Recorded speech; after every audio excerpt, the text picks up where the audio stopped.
Welcome to our channel. If you want to share your Netflix account without sharing your password, follow these step-by-step instructions for secure sharing. Step 1.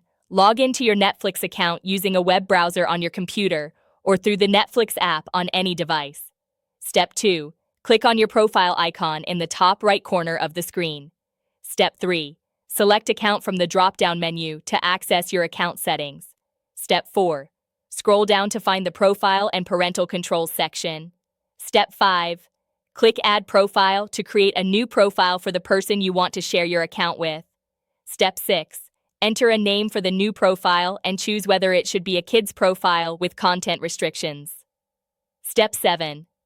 Click Continue to save the new profile, which will now appear on the profile selection screen. Step 8. To give someone access, they'll need to initially log in using your credentials. Then they can select their own profile, which maintains separate viewing history and recommendations. And for additional household management, Netflix may require device verification to add people to your household, which involves sending verification codes to authorized users. Don't forget to like this video and subscribe to our channel.